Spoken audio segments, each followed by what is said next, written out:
sao kê một cái má nó nhà số một cho lâu ta lại gì từ đây muốn nó thế này là cho nên một chống cân gầu để thế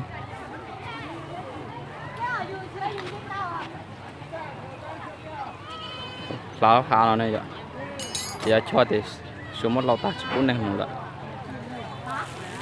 thì mùi nó thế này muốn nhua cơ đi sẽ tức là ta lại truy thiệt thế này thay xuyên bộ nọ điện này chụp hình chờ đợi cho sát chờ đợi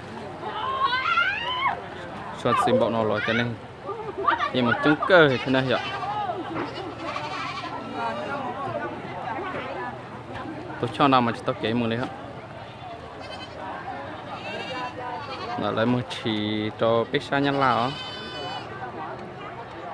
rồi nó này một chỉ cho pizza nhăn lào sao thì sát xuống lại sát thì này sát xuống này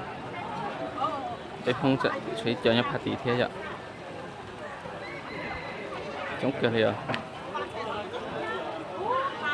nhà chú tẩy xí này nhiều chập lại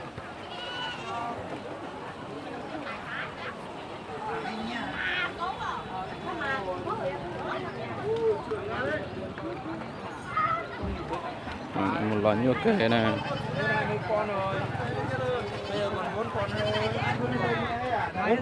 bốn con bây giờ toàn 4 con cái ấy, một con đực mất rồi. Còn cái gì nào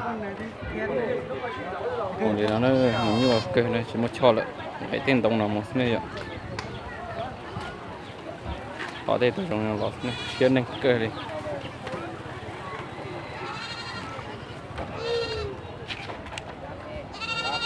tôi cho nào nữa tao nào tao kêu lọ này tôi cho em một sen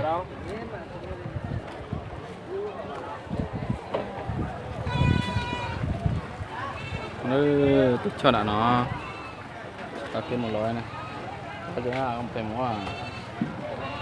một loại chọn đua xe trong cái đó cho nó mà sẽ cái nừng mà tao kêu một loại nữa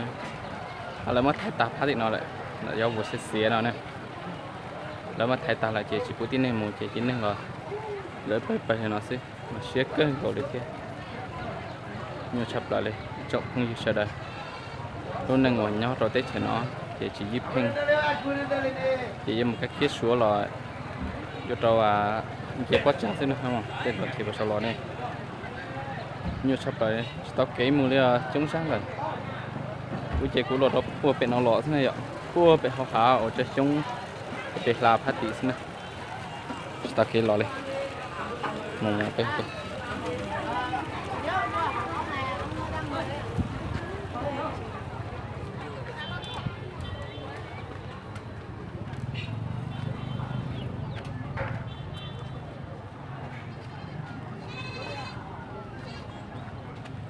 sao lại bị sáng nhá la lại nè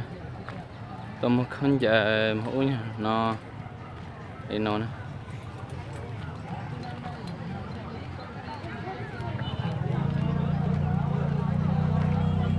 này chúng chụp lại nữa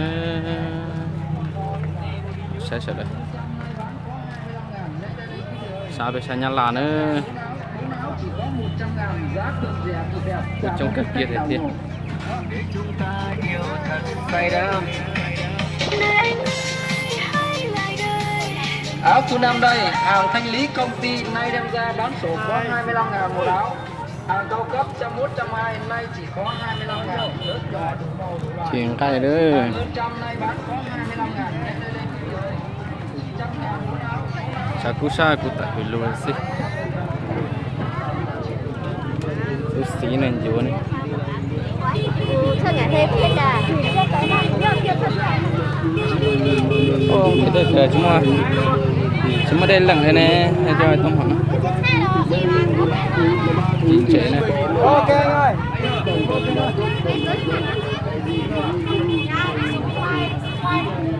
Đó là tận đó pizza nữa.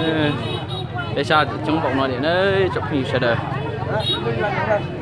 Đây là chùm gì? tàn thoa như chơi cậu xanh thế nào Hả? tàn thoa chơi cậu xanh thế nào Có sức nha. đi một bao rồi thằng nào bớt suốt bao rồi trong chắp lại này chụp gì sẽ đây trong này bán có 25.000 lên đây lên cái điều này 100.000 bốn áo chỉ có 100.000 giá cực rẻ cực đẹp cảm ơn khách đầu rồi là nó giờ biết món giờ món mặt trời nè áo thứ năm đây món ở đó xanh nhăn không trời là nó để mình nông của mà công cái gì nè cho chống họ chụp gì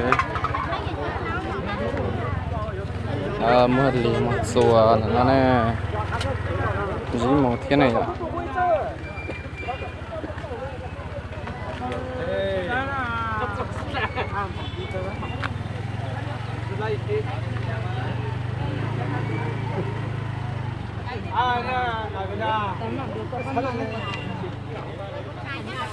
bán rồi bà ơi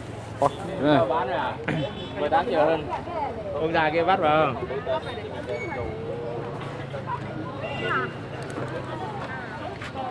ở thị xua chống chập lại thế đi chống sai trở đây tôi muốn tái nông nạn nó xíu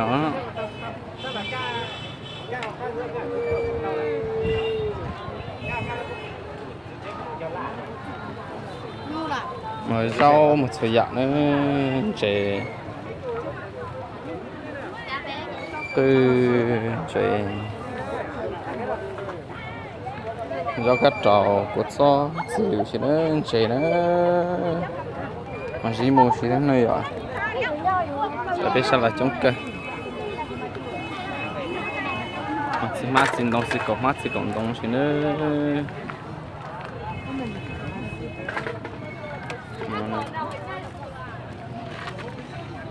cốt xo thế này vậy